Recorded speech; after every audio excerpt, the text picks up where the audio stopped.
Hey everyone, it's Ryan here. Uh, it's been a while since I've done a video like this. And luckily I found something to platform my phone on, so I'm not holding it and probably covering the audio. So this is my WrestleMania 36 predictions. If you do watch me on YouTube, which I'm guessing you are since you're watching this, I've just recently put up my predictions through the form of WWE 2K20. I did record that at the beginning of the week. It's just took me so long to finally get it downloaded and finally actually upload it. But anyway, I've got the lists on my laptop here, so I'm going to go through the predictions with you and basically why I think they're going to win. There are now 16 matches. So when I did the prediction stream, there were 14 matches, I believe. I think 2 have been added since. Because I didn't do Otis versus Dolph Ziggler, which I think I sort of should have guessed that was a match, but it wasn't on Wikipedia at the time. And then the Kabuki Warriors against Alexa Bliss and Nikki Cross. Those 2 matches I didn't do in the predictions, so I'm going to do them here. But there's 16 matches in total. I'm going to go through all of them with you, just from 16 to 1, because most of the championship matches are near the top.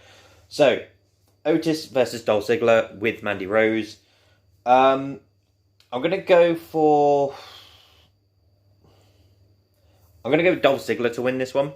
As much as I hate to say it, I think Otis would have won if we did have a crowd for the reaction. But I think the problem is, because of the whole virus, it's now got to be an empty arena. So there wouldn't be much of a reaction if Otis wins or not. They could probably extend this to after WrestleMania, which was why I've gone for Dolph to win. Maybe they could treat, I think it was 20, or was it 22, was Edge versus Christian. And it's where Trish turns on Edge and makes out with Christian at the stage.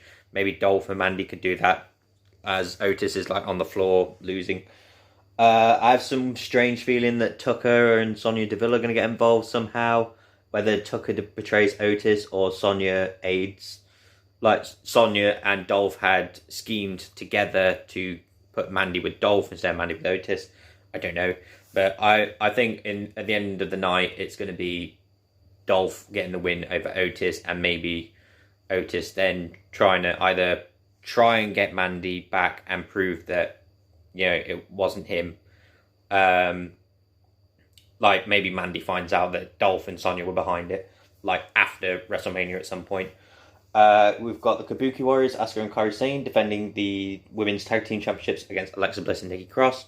I'm going to go for Alexa Bliss and Nikki Cross for this one. I haven't seen Kairi Sane much recently. Asuka's been showing up on both shows, but I guess because she's Women's Tag Team Champion, she can.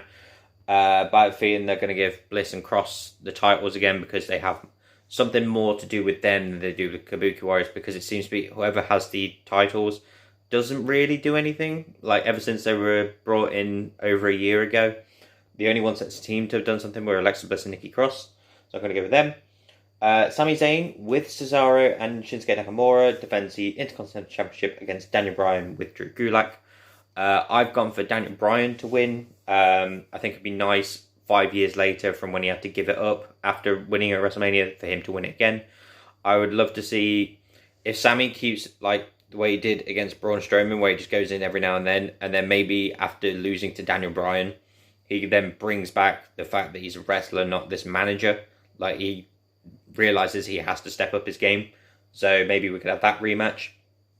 Edge versus Randy Orton in the last man standing match. This is I think one of the top 3 matches I'm looking forward to. I've gone for Edge to win because it'll be his feel-good moment. It's his first singles match return since coming back at the Rumble. Randy Orton can eat a loss without it being a problem. And I think, like I said, it would be a very nice return for Edge to come back and win in a last man standing match. The build to this has been incredible. Randy Orton and Edge, both promo-wise, are brilliant. And also it's like sometimes they say actions speak louder than words, but I think the lack of action and like when it's been there at certain times has spoke like louder than anything. So for example, the concerto that started it all, then he who's he hit? He hits concerto to someone else afterwards. That's like important to Edge. Edge then returns eventually, and he like RKO's MVP, hits a concerto on MVP. He then, before he returns, I think Beth Phoenix comes out and Randy Orton attacks Beth Phoenix. So it's like literally Edge is now, not that he needed that drive to go after Randy Orton before, because obviously him with concerto, but now he's like literally, you put your hands on my wife, so I'm going to kill you, essentially. Like, it gives the last man standing match a purpose, where it's like, I'm not going in this just to beat you for a pinfall. I am going to like beat you so badly you can't get back up, essentially. And like, it's one of those matches where it's nice because with the story, it makes sense. Whereas, unfortunately, like most match types now, it's Hell in a Cell because it's in October, Elimination Chamber because it's in February. It's not. This feud has built up to the point it has to be in that match type. It's basically because it's that time of the month or that time of the year, even that it just happens to fall into the Hell in a Cell or the Elimination Chamber. Whereas with Last Man Standing, this has had a natural purpose to it. So I've gone for Edge to that one. One match that I'm not looking forward to it. It just has no actual purpose on being a WrestleMania, just because it's Aleister Black versus Bobby Lashley. I'm going to go for Aleister Black to win. Aleister Black's been on a long unbeaten run, apart from where he lost to AJ Styles. But other than that, he's gone back to knocking out. Well, unfortunately, at the moment, it's just local talent. But I have a feeling that Aleister Black gets more out of beating Bobby Lashley than Bobby Lashley does out of beating Aleister Black. Street Profits are defending the Raw Tag Team Championships against now Austin Theory and Angel Garza. When I made the video, it was Andrade and Angel Garza. Andrade's been taken out with illness, so Austin Theory's taken his place. I'm going to go with Street Profits to retain because it's a thrown together tag team, so I don't see them win. I know there's been history before of thrown together tag teams actually winning, i.e. Seth and Braun, Seth and Jason Jordan, Dolph and Drew, Dolph and Bobby Roode, like literally just, we've just been put together. We've won the titles, but I don't think they'll do that at WrestleMania. Miz and John Morrison are defending the SmackDown Tag Team Championships in a triple threat ladder match against the New Day and the Usos. Apparently this match has been changed because the Miz is, I think he's self-isolating or he's ill, so he's not going to be at WrestleMania. Apparently the rumour is going to be, I think, one member of each team in a ladder match for the titles. I've gone for Miz and Morrison to retain, basically because it wouldn't really make sense for the tag titles to be lost in a singles match. Like, I can get when it's like a handicap match, when it's like the partner's been taken out backstage, but the match has to go on, i.e., I think it was when it was Seth and Dean Ambrose against the Authors of Pain. If I remember correctly, it was like Ambrose was taken out, so Seth had to defend by himself. Oh no, Seth and Dean Ambrose have won the titles. Ambrose turned on Seth, and then because Ambrose went team with Seth, Seth had to defend it on his own. Hence why he lost. But I've gone Miz and Morrison to retain. Another match I'm looking forward to is Kevin Owens versus Seth Rollins. I've gone for Seth Rollins to win. I have a feeling that Buddy Murphy's going to get involved. Unfortunately, the AOP are out injured, but I think maybe someone else could come up. I don't know who yet, but I think someone else may come up in the favour of Seth Rollins to help him. Again, I don't know who that'll be, but I think the numbers game will be too much for Kevin Owens.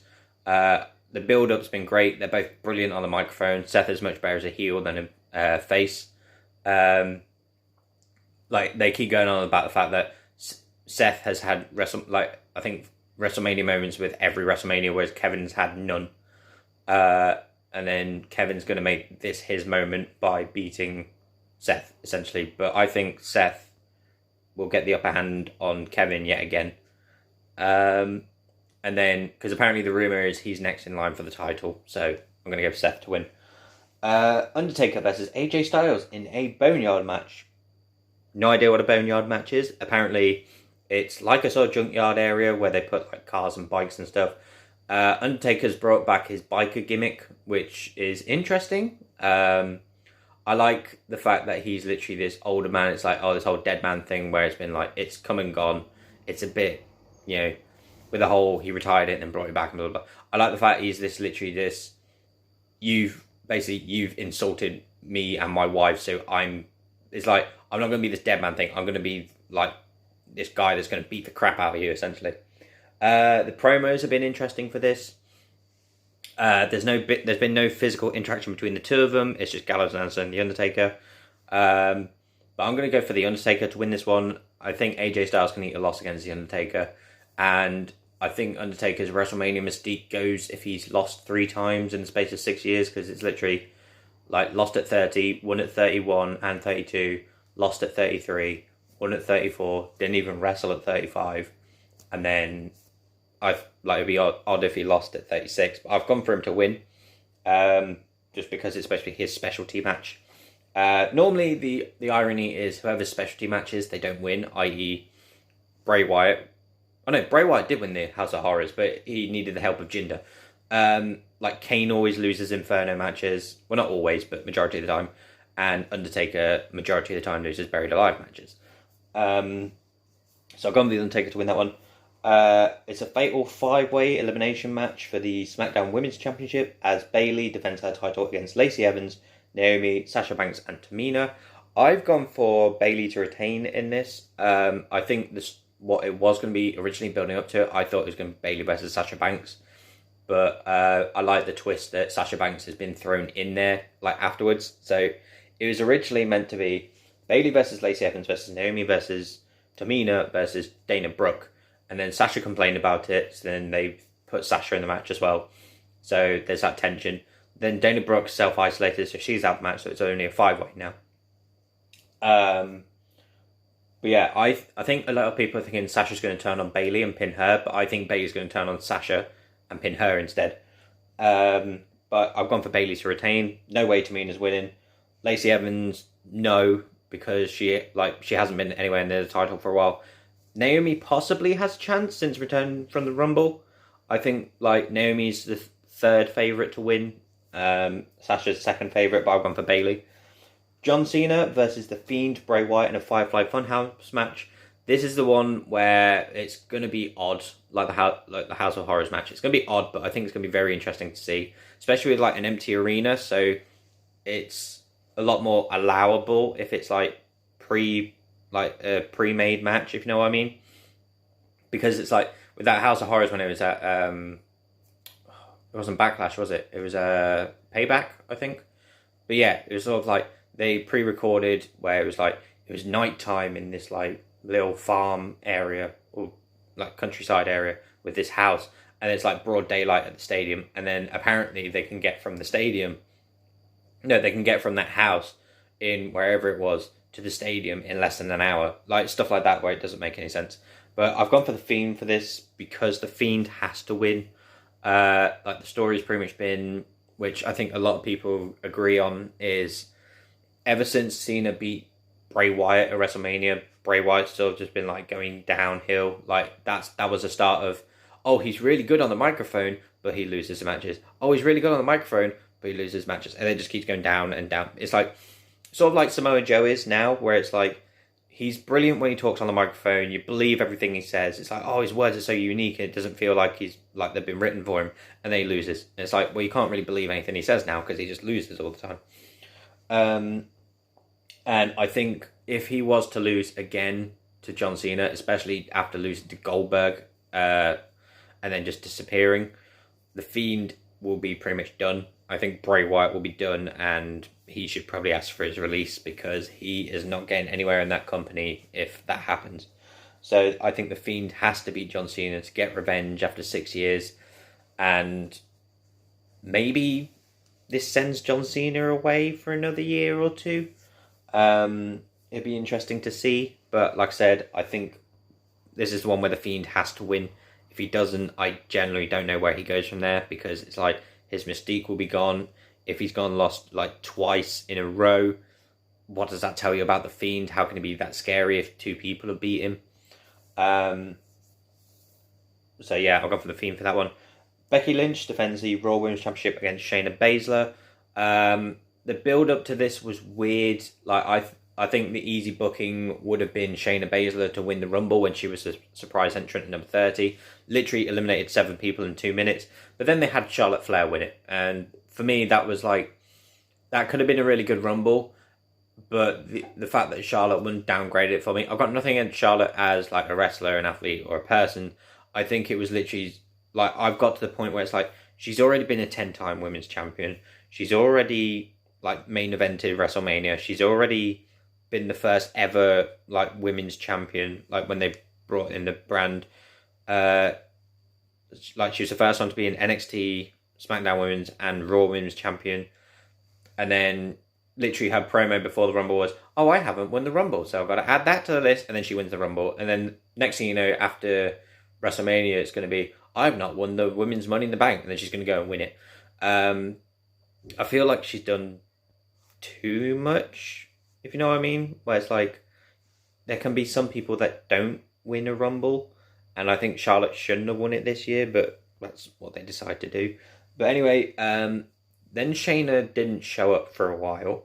Then she showed up on Raw, attacked Becky, and bit her in the back of the neck to the point she bled, which was odd. Yeah, it was very confusing.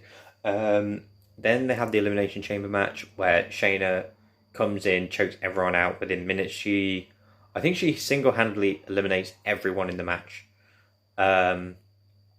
Which, like, you know, I think everyone knew going into that match Shayna was winning anyway, because Becky and Shayna, they were the only two that were going for each other. Becky didn't care about anyone else in the match. So that was sort of like the most obvious result. And then we get to this point, because in the Elimination Chamber, Shayna won the right to face Becky at WrestleMania. Like I said, and I think Becky these past few weeks it's not gone from cool man, it's gone to like cringy man now. Whereas like, yeah, I know I'm the man, ha ha ha. You know, it's like the cliche they do with faces, unfortunately. It's like, they're a bad guy, but people find them cool. So then they turn them into a good guy, and then they overdo it to the point it's cringeworthy. Like, if you watch her these past few weeks, apart from a couple of promos, there was the time where she came out wearing some really ridiculous outfit, put Jerry Lawler's crown on. She came out with a Deal With It shades on. And it's like, I get it, you're trying to be cool, but it doesn't work when you're overdoing it. So I think if Shayna just absolutely obliterates Becky Lynch, Becky disappears for a while, because sometimes you need a break from certain characters for them to become good again. Like, I think that's what happened with Seth as well. It was sort of like, Seth was a good guy, he overcame all the odds, and then after a while of being there, people sort of turned on him because of his promos were average, his matches weren't that great because it was just Baron Corbin a few times, and then there was a whole Fiend Hell in a Cell match which was terrible. And then, yeah, I think like after a while, it was sort of like they knew people didn't like him, so they turned him into a bad guy. And now he's doing this whole Monday Night Messiah thing, and now everyone loves him again because they think he's great because he's a bad guy. But yeah, I want for Shayna to win this one. Goldberg was set to defend the Universal title against Roman Reigns. I did have Roman Reigns to win, but Roman Reigns has pulled out of it, which fair play to him because he said it's for his health, his family's health. It's one of those annoying things again where it's like fans think they're entitled to how things should play out. I just watched a video where it's John Cena on the After the Bell podcast with Corey Graves, and he literally said himself, it's like, we can't make a top guy because every time, like, there's so many sections of fans with different people, like, they have different favourite wrestlers, and they push for this, like, want this guy to be the top guy. They make him the top guy, and they go, oh, no, I don't want him to be top guy now, I want that guy to be top guy. Like, they change just like that, and that's why we can't, like, we moan about not having this attitude era and ruthless aggression era and these handful of top stars because we don't give them the time. Like, I'm not trying to make it an attack on anyone because, like, I've stopped myself from doing that. I'm trying to enjoy it for what it is. Let them tell the story because at the end of the day, it's their story, not yours. But you've got to give them the time to make the star and give them good matches, rather than, the second that they're up there and they're actually doing well, to then suddenly go, oh no, I don't like him anymore, he's doing too well for himself. It's like, that's why, again, Seth Rollins, like last year / this year, everyone pushed for him early 2019 when he won the Rumble. Take out Brock Lesnar, get rid of him because, he's the part-time champion that only shows up whenever. He does that. Everyone loves him. Good few months goes by, everyone still loves him. And then the second The Fiend comes along and he's taken Seth's place, everyone hates Seth. And then they have the controversial match, people hate Seth, and the fact that he's pushing back for the title, he then loses the title. And then his whole thing was, I'm going to go in to win the Rumble, I'm going to beat Brock Lesnar and make it back to the way it was. And people hated him for it. And it's like, that's literally what he did less than a year ago, and now you're hating him for it. But that's literally what happens, is the second someone actually starts being successful, they don't like it anymore. Anyway, before I keep rambling on, I'm meant to be doing predictions. I think the rumour is Braun Strowman is going to be the replacement, but if that's the case, I've gone Goldberg to retain, because I don't think they have faith in Braun Strowman, and especially recently, he's not made himself the biggest. He's not everyone's biggest fan at the moment, to say the least. I haven't looked into it fully, but apparently he said, basically, indie wrestlers are asking people to essentially buy their merchandise or donate some money, because obviously they're independent wrestlers, so they're not making that much money. And Braun's basically took a shot at them, basically saying, oh, well, if you can't make your money off that, go get another job, essentially. Which it's half fair, but obviously it's not that easy to get a job nowadays, but it's sort of like, if you can get work somewhere, then go get work. But again, it's like, if wrestling's their passion and that's what they've made a career of, then you can see why they're asking people to buy the merchandise, essentially, especially in a time like this. So it's basically shook people up the wrong way, essentially. So I don't think people would like it if next he gets rewarded by having the Universal Championship. So I've gone for Goldberg to retain if it is Braun Strowman. If it's someone else like Samoa Joe, which I doubt, if it's someone else that's worthy, then I'll say them. But I think because Roman's not in it, I'm going to say Goldberg's going to retain, and they'll save it for another time when they can get Roman to beat Goldberg for the title. Brock Lesnar defends the WWE Championship against Drew McIntyre. Now, this year's Rumble, to me, has been the best Rumble I've ever watched. I know people keep saying 2001, but I think, to me, 2001's alright, but I think, unfortunately, not unfortunately for me, but I think there's some people where it's like, they think 2001 has been this, holy year of wrestling, where you've had the 2001 Rumble, and then you had WrestleMania X7. I've watched WrestleMania X7. It's got a few good matches in there, but people think of it as this super perfect Rumble, this super perfect Mania, where every match is amazing, because it's you've got your triple threat tornado tag team ladder match or TLC match at WrestleMania. You've got obviously Austin Rock 2. And there's other matches which I honestly can't remember, to be honest with you. But you tend to forget there's a gimmick battle royal in there, where they literally have a battle royal that is the crappy 80s gimmicks, 80s and 90s gimmicks. People filter out so much, they think that X7 is the best, basically because they've been shown multiple times this triple threat ladder match and Austin shaking hands with McMahon. But the rest of the pay-per-view is not that good. And then with the 2001 Rumble, it's alright, but you gotta remember Drew Carey was in there. You get there's Kane's 11 eliminations, but other than that, a lot of them are just in there for a minute, gone. It's not that exciting to me, to be honest. I love a Rumble, but it's not it's not the super top Rumble, if you know what I mean.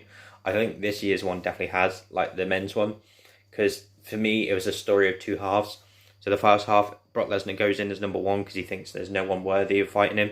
So he's going to go from number 1 all the way to number 30 and basically just prove his point. Literally, first 15 people, he's taken them out. Raw before as well, Ricochet comes out and says that he wants to fight him for the title. So Brock kicks him in the dick and leaves. Ricochet is number 15. Basically every entrant that's been coming in, Brock's been taking him out, throwing him out. Brock's been taking him out, throwing him out. Ricochet's number 15. He stays in the ring like managers to. McIntyre comes out number 16. Whilst he's facing up, like the best thing is there was like a few entrances in there. Like Brock with his face can sell a wrestler. Like he does it when Keith Lee comes out. He's like, that's a big guy. When Braun comes out, especially when Drew comes out, he's like, okay, this guy is big and brutal, and I need to focus on him. So basically, he's ready to fight with him. Ricochet then kicks him in the dick. Drew then Claymore kicks Brock Lesnar over the top rope, and the reaction to that it's amazing. Like I was watching it by myself, and I wanted to be just as loud as the crowd watching that, because it's the biggest pop you hear since I don't know when, to be honest. Since I guess like Kofi winning at Mania, or Daniel Bryan winning at Mania.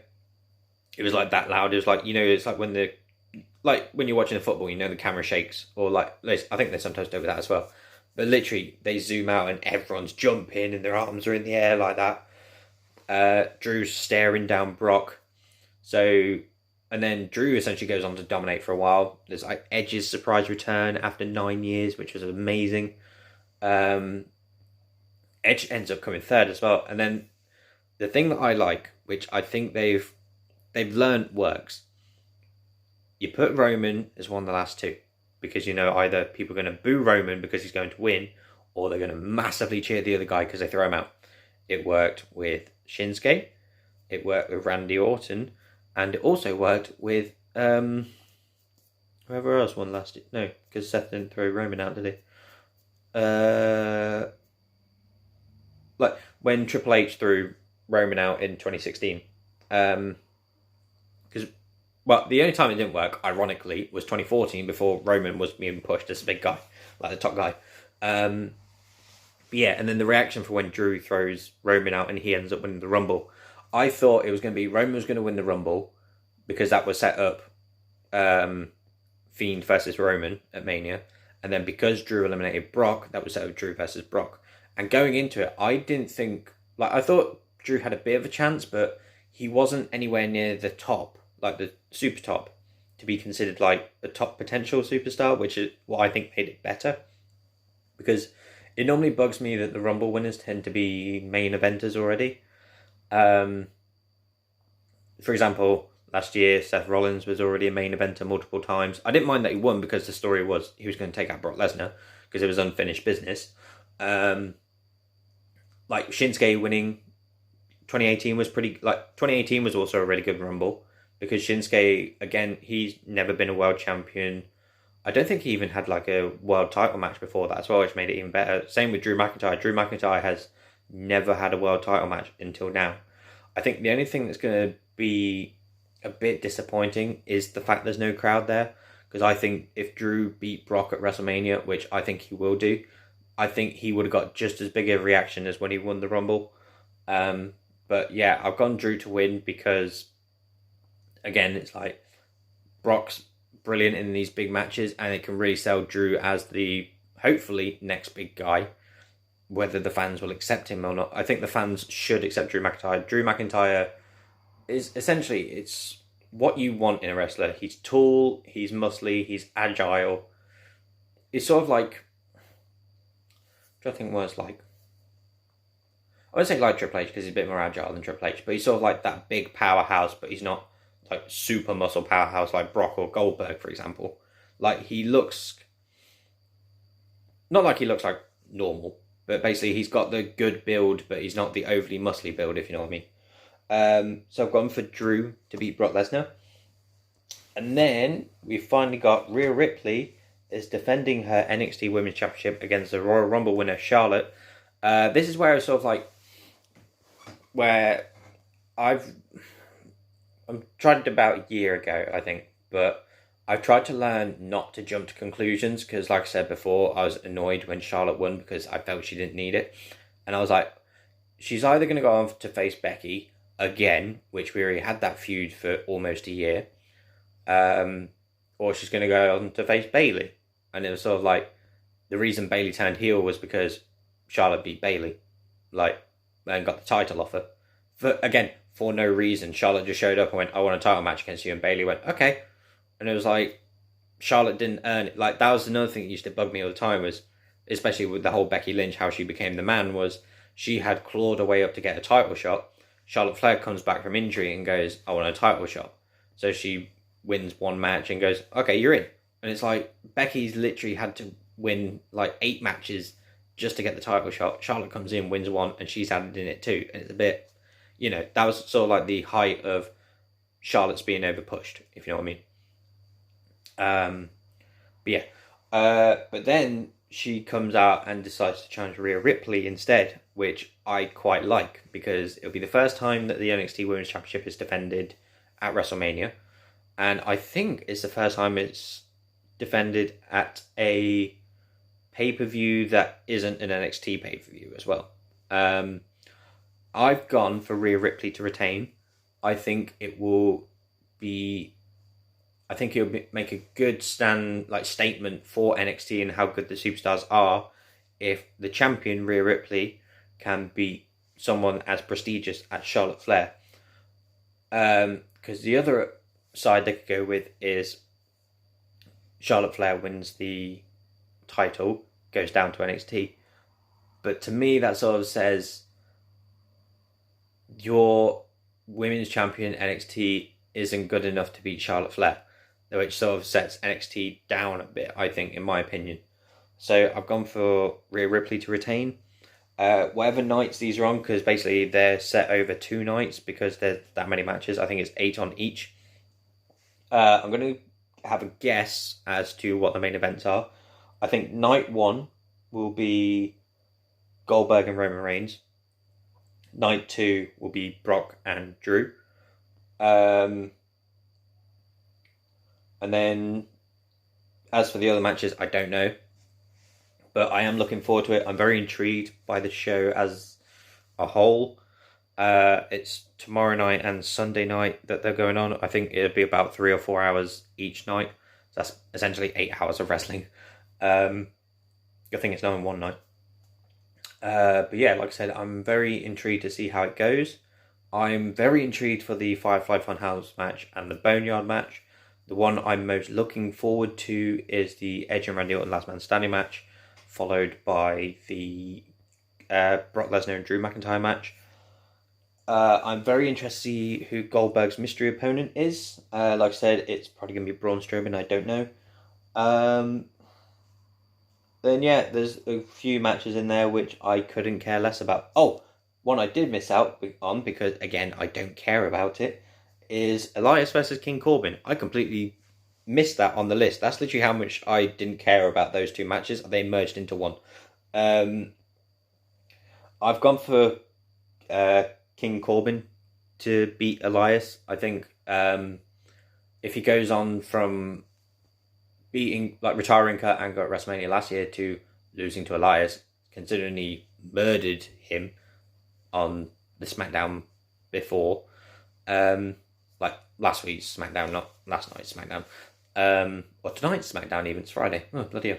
Then yeah, I've gone for King Corbin to win, because I think Elias won't be 100%, and King Corbin can use that to his advantage, plus he's still got Bobby Roode in his corner, I think, because I think Dolph's gone off on his own. Bobby Roode, I think he's just come back from suspension, I'm not sure though, who knows. Yeah, so I'm going to go through my predictions again, and then I'll end the video there. So, 16 matches. Dolph Ziggler, Alexa Bliss and Nikki Cross, Daniel Bryan, Edge, King Corbin, Aleister Black, The Street Profits, The Miz and Morrison, Seth Rollins, Undertaker, Bayley, The Fiend, Shayna Baszler, Goldberg, unless it's his mystery opponent that's worthy, Drew McIntyre, and Rhea Ripley. So that's all my 16 predictions. I hope you enjoy WrestleMania. I hope you've enjoyed my predictions. Let me know what your predictions are, and I shall see you in the next one. Right, bye.